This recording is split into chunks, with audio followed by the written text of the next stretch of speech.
अखन अहाँ सब सुन रहल छी जय बाबा विश्वकर्मा मुझी के शानदार प्रस्तुति। वापस लो वापस लो वापस लो भर्ती दो या भर्ती दो भर्ती दो भर्ती दो टीओटी वापस लो वापस लो वापस लो भर्ती दो या भर्ती दो भर्ती दो भर्ती दो।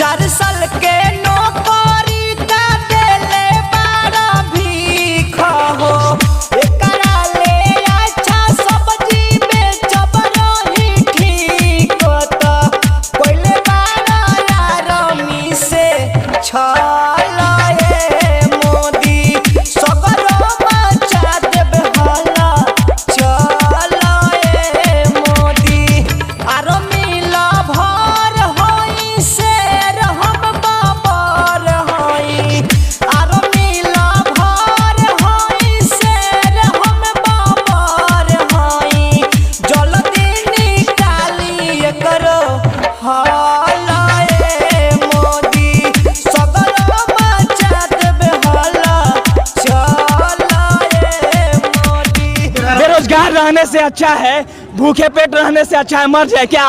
बेरोजगार रह के तो नहीं जी सकते हैं। विधायक जीतता है 5 साल और 5 साल के लिए विधायक जीतता है, उसके बाद जीवन भर उसको पेंशन मिलता है, लेकिन साला एक आर्मी रिटायर होगा उसको पेंशन नहीं मिलेगा। अगर सरकार वापस नहीं लेगी तो हम लोग मजबूरी में आतंकवादी बन जाएंगे।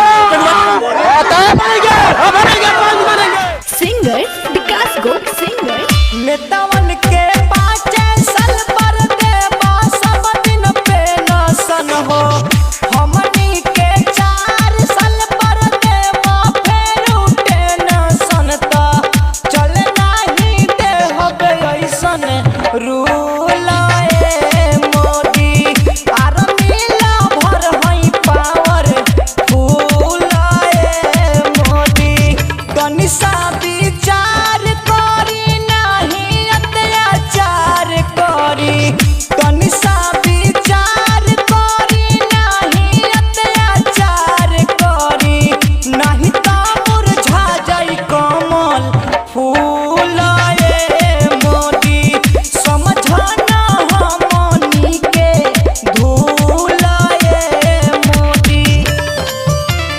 टीओटी वापस लो वापस लो वापस लो भर्ती दो या भर्ती दो भर्ती दो भर्ती दो टीओटी वापस लो वापस लो वापस लो भर्ती दो या भर्ती दो भर्ती दो भर्ती दो।